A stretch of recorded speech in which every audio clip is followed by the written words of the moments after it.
దేవర నుంచి అయితే దావూదీ సాంగ్ అయితే ఏటకెలకైతే రిలీజ్ చేశారు. ఈ యొక్క సాంగ్ ఎలా ఉంది అనేది మనం అబ్జర్వ్ చేస్తే మటుకు ఈ యొక్క సాంగ్ రిలీజ్ చేయకముందు అనిరుద్ధ్ ఏ విధంగా అయితే చెప్పాడు, ఈ యొక్క సాంగ్ మనం ఎక్స్పెక్టేషన్ ప్రకారము కంపల్సరీగా డ్యాన్స్ బాగుంటుంది అనుకున్నాము. దానికి అనుగుణంగానే ఈ సాంగ్ లో ఎన్టీఆర్ డ్యాన్స్ అదరగొట్టేశాడు అని అయితే మనకు స్పష్టంగా తెలుస్తుంది.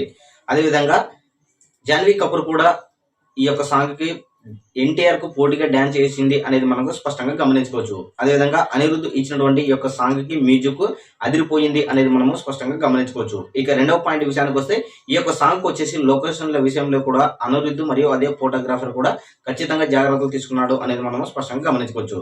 ఫైనల్ గా మనం ఈ యొక్క సాంగ్ వచ్చినటువంటి విషయంలో మనం గమనించదగ్గ విషయం ఏంటంటే, ఈ యొక్క సాంగ్ లో గతంలో ఎన్టీఆర్ ని ఏ విధంగా అయితే డాన్స్ పర్ఫార్మెన్స్ ఇరగదీశాడో ఈ సాంగ్ లో కూడా ఎన్టీఆర్ డాన్స్ పర్ఫార్మెన్స్ ఇరగదీశాడు అనేది మనము స్పష్టంగా గమనించుకోవచ్చు. అయితే దావూద్ సాంగ్ పై మీ యొక్క అభిప్రాయం కూడా రివ్యూ ద్వారా తెలియజేయండి. Thank you.